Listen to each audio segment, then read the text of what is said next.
Hi மக்களே, இன்றைக்கி நம்ம என்ன வீடியோ பார்க்க போகிறோம்னா நம்ம ராமேஸ்வரத்தில் உள்ள ராமநாத சாமி கோயிலுக்கு தாங்க வந்திருக்கோம். நம்ம சப்ஸ்கிரைபர் ஒருத்தவங்க இந்த கோயிலை பற்றி வீடியோ எடுத்து போட சொன்னாங்க, அதாங்க வந்திருக்கோம். இப்போ நம்ம வந்தாச்சுங்க. இப்போ நம்ம பார்க்குற கோபுரம் தான் மேற்கு வாசல்னு சொல்லக்கூடிய இடம். எப்பயுமே நம்ம இந்த ராமேஸ்வரம் கோயிலில் டிராஃபிக் இருக்க தாங்க செய்யும். காரில் வரவங்க காரை வந்து எங்கேயாவது பார்க் பண்ணிட்டு நம்ம நடந்தே வந்து பார்த்துடலாம்.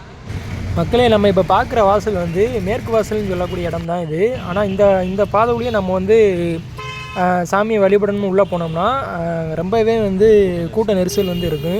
நம்ம உள்ளே உள்ள ராமநாத சாமியை சந்திக்கிறதுக்குமே ரொம்ப தூரமாக இருக்கும். மக்களே, நீங்கள் யாராச்சும் ராமேஸ்வரத்தில் உள்ள ராமநாத சாமி கோயிலுக்கு வழிபட வந்தீங்கன்னா கோயிலுக்கு பின்னாடி அக்னி தீர்த்தம்னு சொல்லிட்டு ஒரு கடற்கரை இருக்குங்க. அங்கே ஃபஸ்ட் நம்ம நீராடிட்டு மீதமுள்ள தீர்த்தத்தில் வந்து நம்ம நீராடுறதுக்கு வடக்கு வாசலுங்கிற தளத்துக்கு வரணுங்க. கோயிலுக்குள்ளே வந்து மொபைல் ஃபோன்ஸ் வந்து நாட் அலௌடுங்க. அதனால் வெளியே உள்ள லாக்கரில் வந்து நம்ம கொடுத்துட்டு போயிடணும். ஏன்னா பக்கத்தில் வந்து சின்ன சின்ன கடைகள் இருக்குது, அங்கே கூட நம்ம வந்து மொபைல் ஃபோனை கொடுத்துக்கலாம். இந்த கோயிலை சுற்றி மொத்தம் 4 கோபுரம் இருக்குதுங்க. ஃபஸ்ட்டு வந்து மேற்கு வாசல்னு சொல்லக்கூடியது. இப்போ நம்ம பார்க்குறது வந்து வடக்கு வாசல். இதுதான் இந்த 23 தீர்த்தங்கள் நீராடுறதுக்கு போகக்கூடிய பாதை.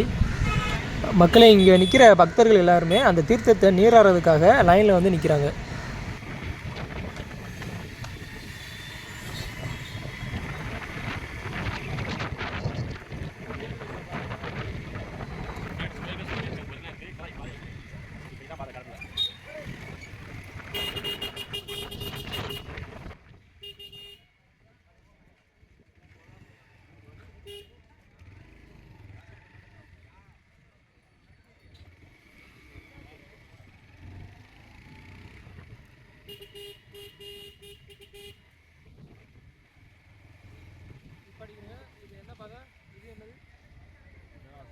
இது 23 தீர்த்தத்தில் நீராடி முடிச்சுட்டு இந்த பக்கம் உள்ள கீழே வாசல்னு சொல்லக்கூடிய பாதை வழியாக தான் நம்ம சாமியை வந்து தரிசனம் பண்ண உள்ளே வந்து போகணும்.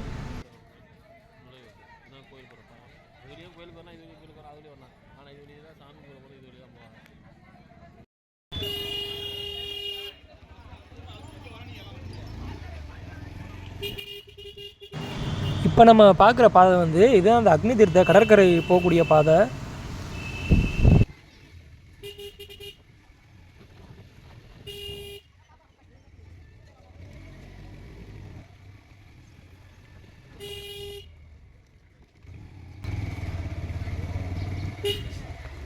ராமேஸ்வரம் வரக்கூடிய பக்தர்கள் எல்லாமே ஃபஸ்ட்டு நீராடுற இடம் வந்து இந்த அக்னி தீர்த்த கடற்கரை தாங்க. இந்த கடற்கரையில் வந்து நீராடினோம்னா பாவங்கள் வந்து கழியும்னு சொல்லிட்டு ஒரு ஐதீகங்க. அதனால் வந்து எல்லா பக்தர்களுமே இங்கே வந்து நீராடுவாங்க.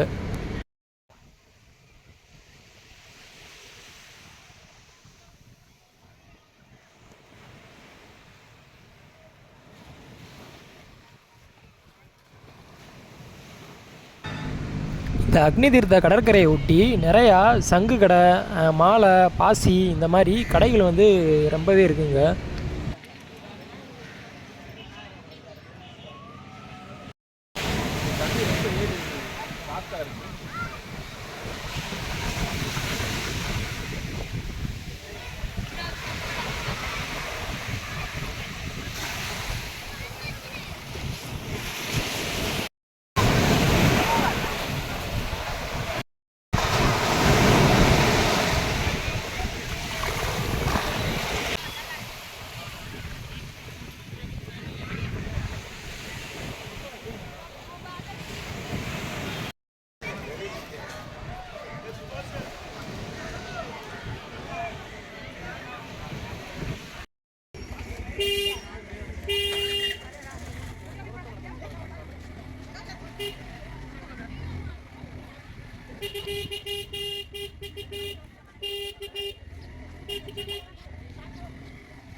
இதுதாங்க கீழே வாசல்னு சொல்லக்கூடிய இடம். இந்த வாசல் வழியாக தான் நம்ம வந்து ராமநாத சுவாமியை வழிபடுறதுக்கு வந்து நம்ம இந்த பாதை வழியாக தாங்க உள்ளக்க போகணும்.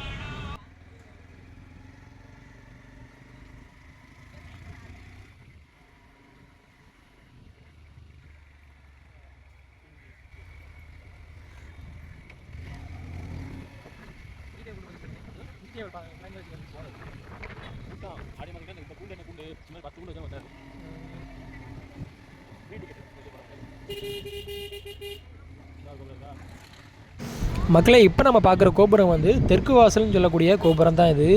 கீழே வாசல் வழியாக நம்ம போய் சாமியை தரிசனம் பண்ணிவிட்டு இங்கே உள்ள தெற்கு வாசல் வழியாக தாங்க நம்ம வெளியே வந்து வரணும்.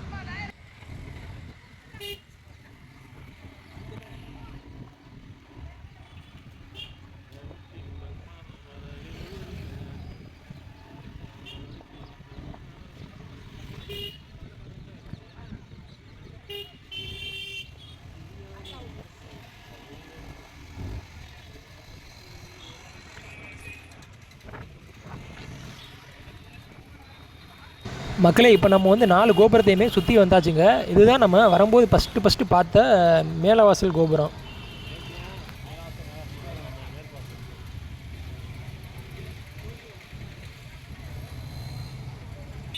நம்ம வீடியோ உங்களுக்கு பிடிச்சிருந்துச்சுன்னா நம்ம வீடியோக்கு லைக் போட்டுட்டு அப்படியே நம்ம சேனலை சப்ஸ்கிரைப் பண்ணி வச்சுக்கிறோங்க.